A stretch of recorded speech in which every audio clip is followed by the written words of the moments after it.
Ano po ang ito kuya, ano po inyong reaksyon o opinion doon sa kanyang pag-declared o magang pag-declare? Clearly to decide to make a decision for declaration for running for president of the Philippines. Mahirap yata yung mga kapay sinirang. For me, it's not time yet to say something in the public kasi wala pang activities eh.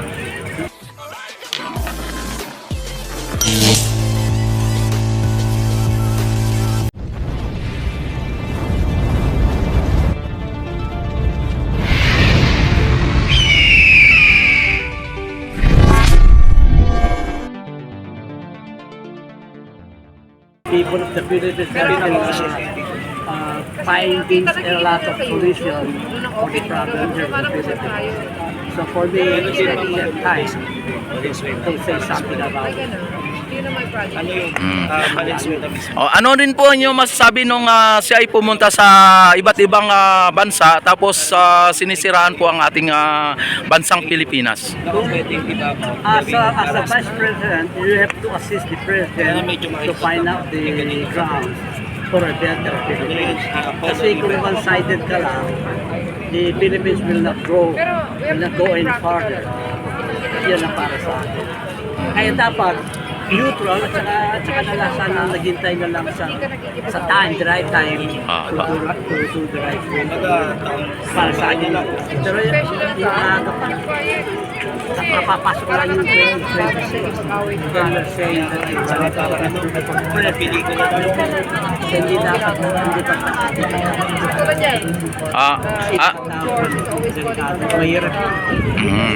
ano po inyo na bilang isang OFW sir, ano po inyo nakikitang naging magandang nagawa ng ating Vice President sa ngayon?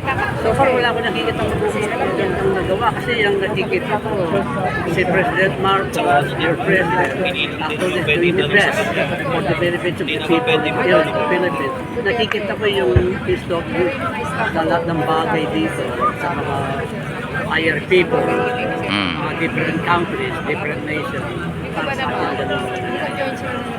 Sir, ano ang masabi mo rin doon sa West Philippine Sea na ayon kay Marcolita ay yung Kalayaan Island ay give up na lang sa China? Nakikita ko ang Pilipinas dapat nasa atin yun. Hindi dapat mawawala kahit a single cent of centimeter. Dapat hindi mawawala. That's ours. It's being declared by the UNCLOS, the United Nations. Then besides that, it's already ours ever since.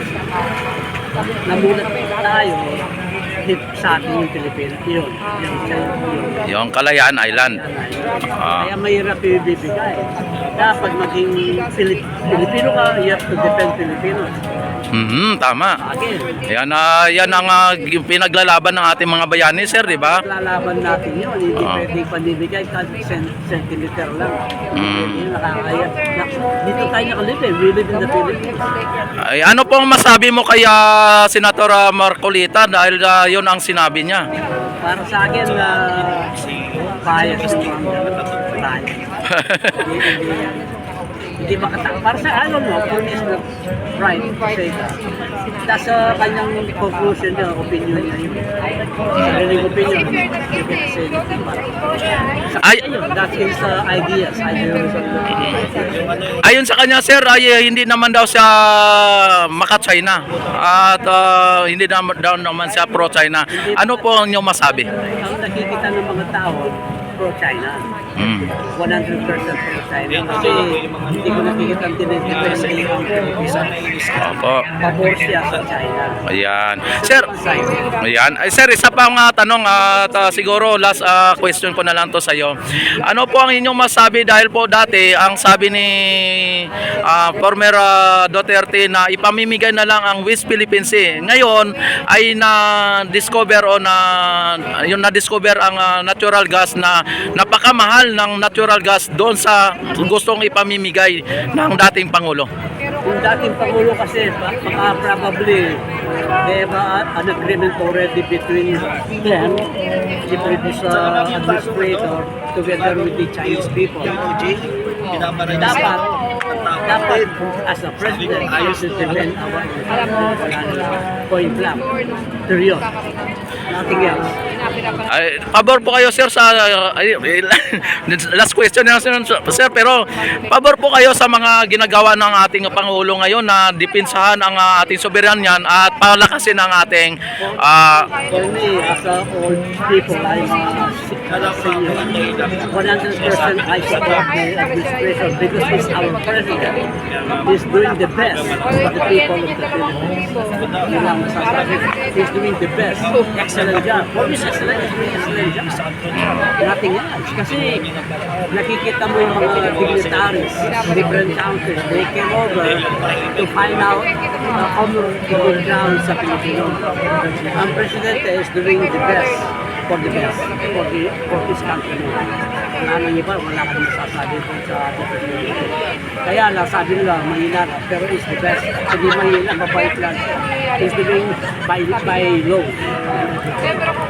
Kasi kinuha niya yung he's doing the right thing. By doing the defense of the Philippine Islands. Sabi nga, ako minsan napapakomment. Ayan lang sir, maraming salamat sir at marami pa sana akong itatanong sa iyo, kaso lang dahil lang sabi ko ay last question ko na. Kasi hindi kami sigarito. Apo. Ayan, itatanong ko pa sana yung kung sa iyong pagkakalam, sino po ang nagpagawa ng ating yung Binondo Intramuros Bridge na yan. Sa inyong ano sir, sa inyong palagay at saka sa inyong pagkakalam, sino po ang may gawa ng Binondo Intramuros Bridge? Apo, yung yan bridge na yan. Ano ko? Narinig lang kasi Meron na ako ito eh. Ito mga Hindi sir. Mali po kayo. Yan po ay ang project po yan ng China, People's Republic of China. Yang ano na yan, ang bridge na yan. Opo. People's Republic of China sa panahon ni Duterte po yan. Pero wala pong nagastos ang Pilipinas diyan. Yan po ay Philippine-China Friendship Bridge. Ganun ba yun? Opo, yan po ay donated ng People's Republic of China during previous administration. Kaya pala. Kaya nga minsan na sinasabi ko na baka mamaya dahil diyan sa may dinonate ng China, kaya hindi po tayo nagkibo hindi tayo kumikibo sa West Philippine Sea. Continuate duration. That's their decision. Like they're giving like to say something about China is for China. Pero sinasama po nila yan sa build. Kaya lang, ang build dapat ay ang gumastos po ang Pilipinas. Diba? Dapat ang sa gobyerno. Kasus ng Chinese. China po, donate po yan. Wala akong idea. Wala kang idea ganon. Ngayon, now you know na sir. Wala ganon. Opo. Yung previous administration, kaya magkaibigan siguro. Ng China. Tapos pabor din po sa mga Chinese dito. Alam mo kung bakit? Kasi dyan ay dyan po ang sentro ng Chinatown. Ang nakikinabang hindi lang Pilipino kundi yung Chinese community din. We are surrounded by the Chinese community. Di ba? Kaya pumayag po sila na gano'n dyan. Time will come, we gonna be Ayan. Yan yung mahirap. Pero ito po, yung esplanade, itong tinatapahan natin o itong pinapasyalan natin, gawa po ito ng ating First Lady dahil sa First Lady na. This is first time actually. I heard this so many times, but this is our first time. First time. At anyo imagine sir, kapag ito ay kabilaan ang esplanade, kung gaano kaganda.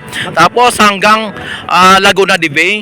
Super duper. So it's really, it's a good job for the people. Opo, at saka marami sir ang nagkaroon ng trabaho dito. Sa Balay mo sir.